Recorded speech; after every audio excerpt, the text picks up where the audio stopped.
Well, hello there, most beautiful level in Metroid history. Fancy seeing you here. One does not simply talk about winter levels without mentioning this place, just as one doesn't simply make YouTube videos without referencing over-referenced memes. Just as one doesn't bring up Sean Bean in a winter-related video and not do the obvious. Don't you ever. Anyhow, such a breathtaking area is being complemented by the epitome, the absolute apex of music-induced atmosphere. You descend into this strange and beautiful alien world and the tone is just perfect right off the bat. The song is a simple piano melody with enchanting voices backing it up, and the sound of water dripping and echoing. Everything sounds like it's reverberating through the cavernous expanse of the level, and the electronic-ish whirs and reverberations typical of this soundtrack brings an odd touch of alien to the whole picture. So yeah, another level where a game's typical musical style has been altered to complement a wintry theme. It does sound absolutely beautiful, yet it still sets you on edge as you venture through the icy unknown. And rightly so too, you shouldn't be relaxed with Sheegoth breathing down your neck. You want to take in every detail of this place, you feel like you're being watched. At times the bassline even sounds like a heartbeat.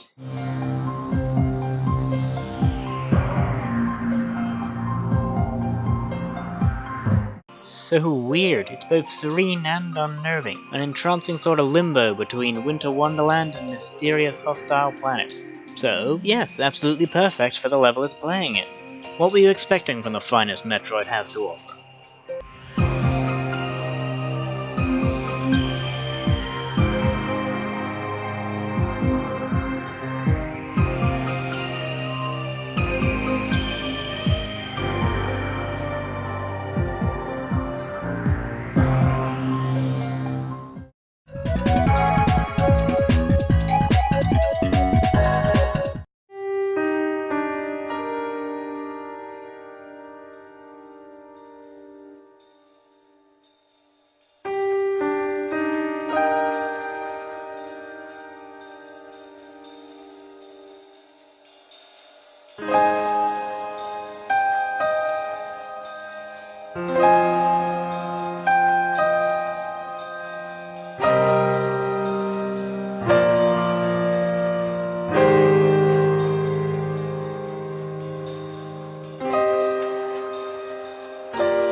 Good lord, if this isn't one of the most beautiful things ever coded. I haven't got too far into Xenoblade Chronicles yet, but I've heard nothing but good things about it. Chief among them being British voice actors, and a staggering amount of incredible music and jaw-dropping panoramic views. And Valak Mountain brings us a pretty amazing dose of both. The place looks great usually, but stick around till nighttime and the whole place lights up like a Christmas tree, becoming a contender for the most beautiful sight in the game, and this music starts up to hammer that title home. That is, if you can imagine a song like this doing any hammering. I don't know quite where to begin, and yet from a musical standpoint there's not much to say. The entire thing is a fairly simple piano piece with a slow subdued percussion and so much reverb. The melody just seems to echo through the enormous landscape, just like Phendrana Drifts does really. You can just get lost in the music and its backdrop for ages. I'm not sure how it conveys so much with so little, but it's just so... I don't know. Quietly melancholy, mysteriously chilling, maybe even uplifting depending on what comes to your mind as you wander this place for the sheer purpose of looking and listening to it. And it certainly does feel at home building a suitably cold-inducing atmosphere. That might be down to the whole mysteriously chilling bit. And honestly, I get chills all over whenever I hear it. Now, whenever I so much as think of it, and I feel kinda dirty for letting this nasally prattle of my voice getting in the way of it. Either way, when something so simple can make you feel so much, it's safe to say that's some pretty powerful music. Whether the effect is truly from the level or the music or both, the term less is more has never been clearer. Something I never expected to hear myself say around Christmas time.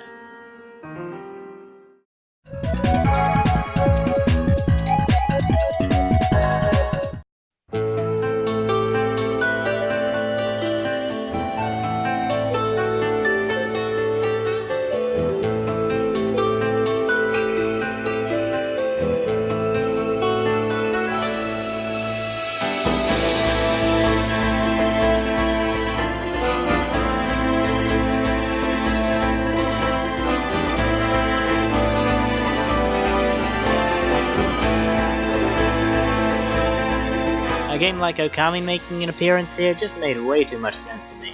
No matter what your stance on how the gameplay functions, it's impossible to deny that everything about this game presentation-wise is absolutely breathtaking. Like, among the most beautiful art style and mesmerizing soundtrack in the industry kind of breathtaking. This is an instance, like Bravely Default, where this snowbound song is helped out by being featured at an important story moment. In this case, heralding the beginning of this interactive oil painting's final chapter, as you hasten to the frozen wastes of the once flourishing northern country Kamu.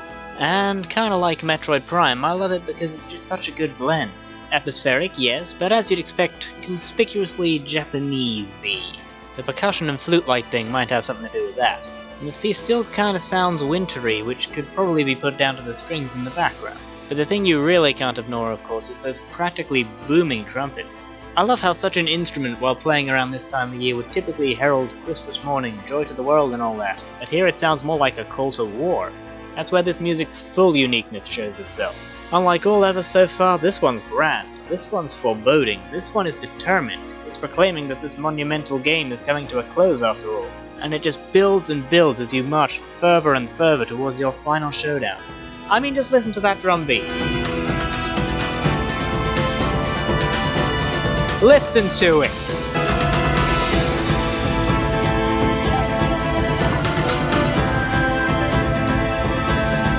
Are you sure this isn't battle music? Picture any Asian-style snow-smothered showdown you feel like. This music will let you know that this is the final battle, the dawn of the final day. Christmas is coming and it's bringing the end of the world with it. That is the holiday we're celebrating, isn't it? Regardless, this music is simply epic, and not in a watered-down, well, that's epic sort of way. Pulse-pounding, earth-shaking, light versus darkness, nature in the balance, floating butterfly, bee-sting thingy epic. And not all the Orochis in the world can take away from that.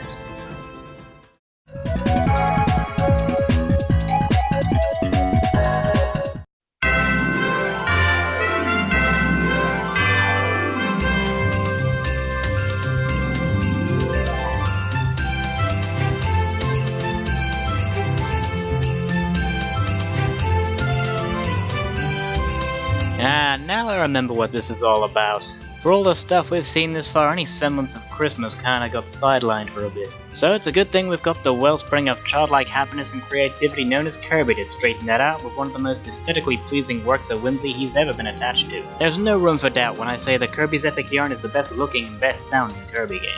It feels like the developers did their utmost to dig up every positive childhood memory from every dormant corner of their mind and distill them into visual design and soundtrack composition. As a result, everything looks unbelievable, and every piece of music is a feel-good piece. I admit to not doing well at being overwhelmingly positive and happy in my videos, I just feel kinda stupid trying. But I'm really gonna have to try here, cause overwhelming positivity is all there is to this game.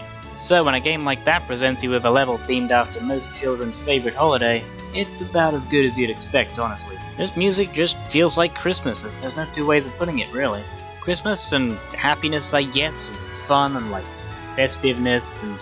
pants! Yeah, that too. Any instrument even loosely related to the season is here. Smooth violins, blissful chimes, the snowflake bells, positively jubilant trumpets, and the piano sounds like the guy playing it is having such a good time. Like it feels like a kid again.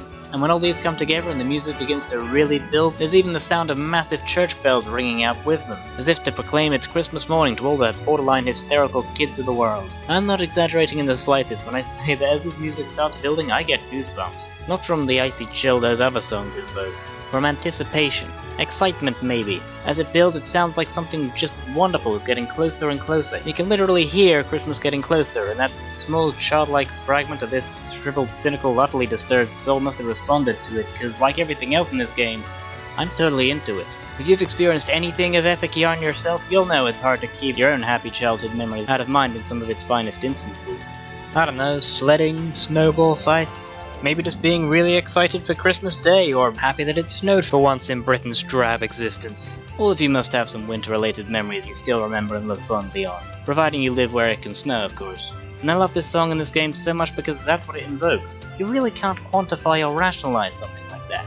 And considering my project has already gone on long enough, nor can I rationalize the decision I'm about to make.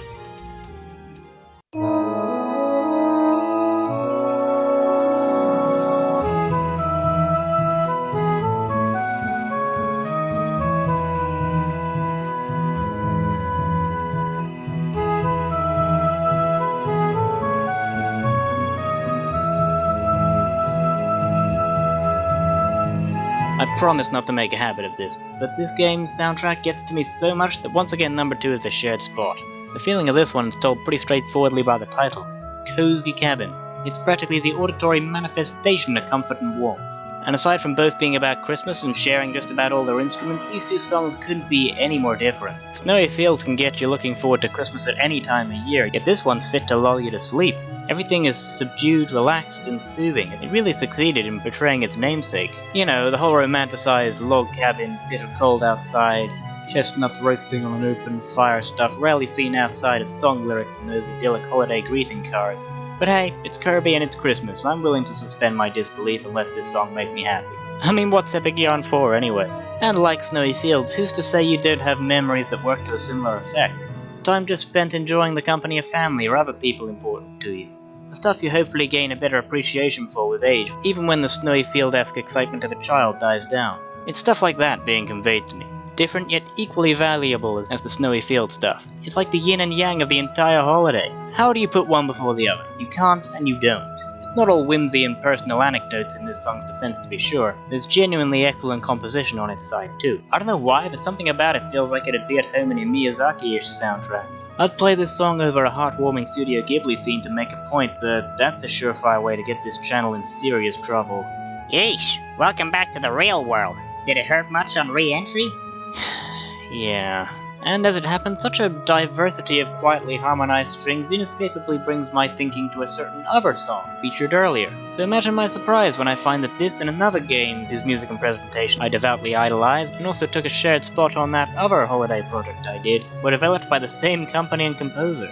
Namely a guy called Tomoya Tomita, and, get this, Good Feel. You guys. It's quite something that these two don't take number 1. I mean, among all the songs like them, they are completely unmatched. So, if something's gonna top this, it'll have to be something completely different.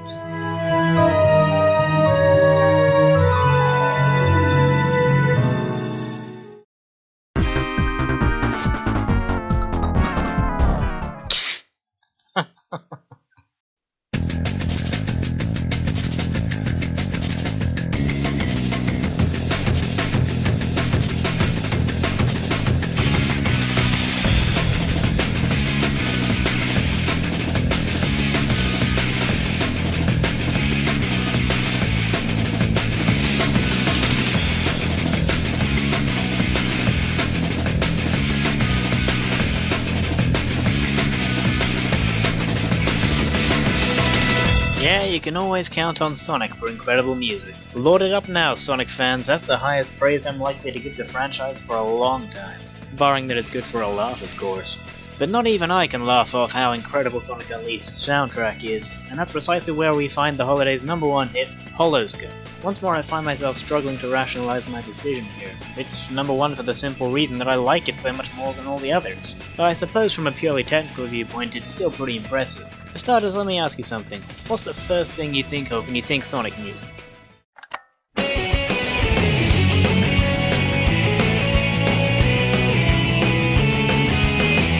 Yep, fast-paced, guitar-screaming, Crush 14, Sonic the Hedgehog radicalness. And that's there in part, while like so many others I've praised so far, the winter-related instruments are working right alongside it to make something wholly fitting and marvelously unique. Electric guitar and furious percussion runs parallel to a vastly more subdued instrument set. Chimes and strings and what sound like some voices at certain intervals. Yet even they are going a mile a minute, packing more raw power than can be found anywhere else in this snowbound playlist. It's truly something to behold. Again, I'm not really sure what genre this technically is. I mean, symphonic rock, I guess? Because I'm totally okay with that. To be honest though, I can't really imagine a more effective blend of style. It sounds actually quite beautiful and just so cool in equal measure. Those beautiful harmonized noises bring everything good about the holidays flowing back, and Sonic Team's regular brand of music does what it does best. Gets you pumped up to charge headfirst into whatever the future may bring. And the future is bringing Christmas. All making for something that's absolutely amazing to listen to, perfectly suited to accompany Sonic's mad dash through this genuinely beautiful Arctic scenery, and a heart-pounding rock ballad-induced adrenaline rush that proudly proclaims to the world Christmas is coming and it's gonna be awesome! Whoever you are, however many sizes too small your heart may be, just take a moment to listen to this music and think about everything and anything about Christmas if you can still still conceivably find value in, and tell yourself, it's coming up again. Make it count, you deserve it. I know I need it. The prospect of presents of snow and the creepy bearded guy breaking into your house isn't the sort of thing to excite you anymore, then maybe getting together with the people closest to you and just having a great time with them. And if that doesn't apply to you either, and you spent my entire epic yarn spiel asking yourself, what is this nutter on about? Then at least the prospect of getting a few days off work to indulge in your pitifully lonely existence has gotta be something. Honestly, I don't think there's any rhyme or reason past that for me liking it above the others. There's no plot relevance or particular thoughts it invokes, it's just great music and a massive rush. It's completely irrational. What am I talking about? As if I actually need to explain myself as to why I think this is the greatest thing ever. Right? This has been the Noob of Hearts, saying, have the best Christmas you possibly can. The power of the music command you!